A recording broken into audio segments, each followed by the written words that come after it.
Soon after U.S. President Joe Biden's announcement of his decision not to run for re-election, Israeli leaders issued war messages of thanks for his years of steadfast support for Israel.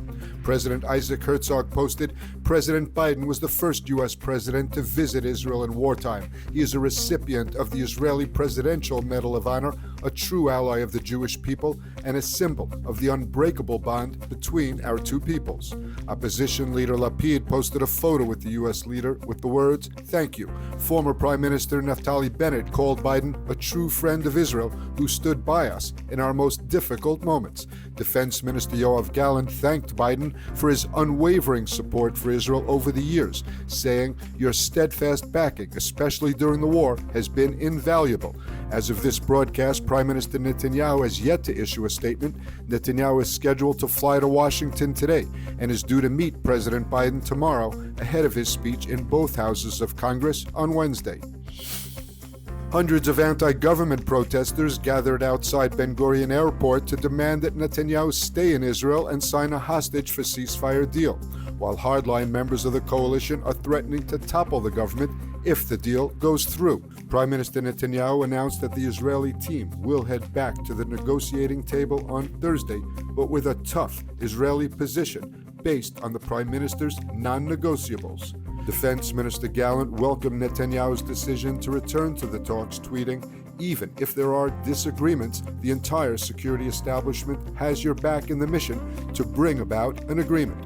Energy Minister Eli Cohen, a member of the Security Cabinet, told reporters that a deal could be signed within 2 weeks. The Air Force has released footage showing the devastating airstrikes against the Houthi rebel port of Hodeidah in Yemen. The Israeli strike group included F-15, F-16, and F-35 fighter jets, reconnaissance aircraft, and refueling planes. This due to the target being some 1,800 kilometers from Israel, making it one of the farthest ever actions. Officials said Saturday's strike on Hodeidah port used more force than the Air Force needed. This in order to send a message of deterrence, as well as financial damage to the Iran-backed terror group, impeding its ability to import weapons.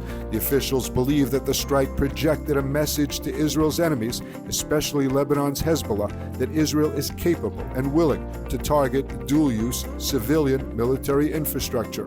Meanwhile, the Air Force is on high alert for reprisals in response to the airstrike. Intelligence has assessed that the Houthis could ramp up attacks following the strike in Yemen, as will other Iran-backed groups in the region.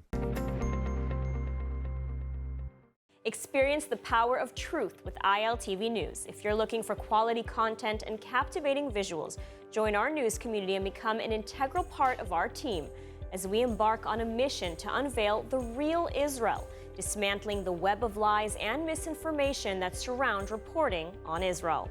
By subscribing to ILTV News, you will not only have access to the latest updates, but you will also amplify our message, creating a ripple effect that carries the truth far and wide.